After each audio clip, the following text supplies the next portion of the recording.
Bien, salut à tous. Aujourd'hui, un petit coup d'œil particulier sur une alimentation un peu spéciale, puisqu'elle est capable de lui délivrer 17 ampères sous 60 volts. Il s'agit de la Gofert CPS 77.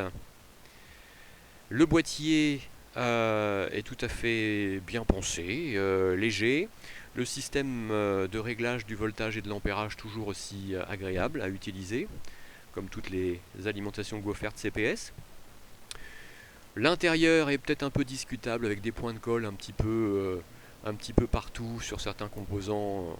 On se demande à quoi ils peuvent bien servir, peut-être à tenir les composants pour le voyage, ou si on utilise l'alimentation peut-être dans un environnement mobile, peut-être, ce qui est un peu curieux.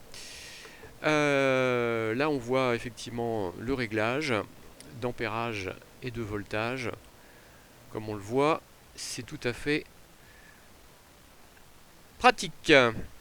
En revanche, une utilisation dans le monde du radioamateurisme impose une alimentation à découpage la plus silencieuse possible.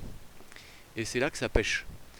Autant certaines Gofert ne rayonnent pas ou peu, autant celle-ci, la CPS 77, c'est un carnage.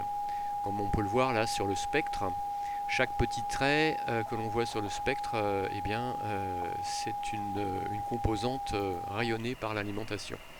Alors ce rayonnement a lieu par les fils de sortie courant continu, parce que lorsqu'on met une boucle d'induction contre le boîtier en lui-même, c'est pas plus fort, au contraire, ça aurait tendance à être moins fort.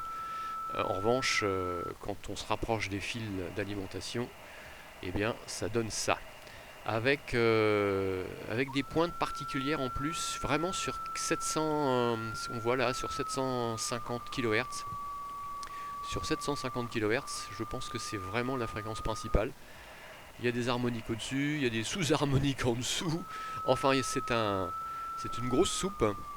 On voit aussi que le réglage, l'affichage voltage à peu près juste, on va dire, 52 volts 8, 9, mesuré pour 53 volts affiché sur l'alimentation, c'est pas ça le problème.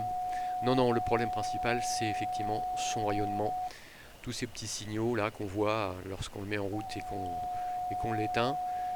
Quand on fait varier le voltage, eh bien effectivement la fréquence bouge un petit peu aussi.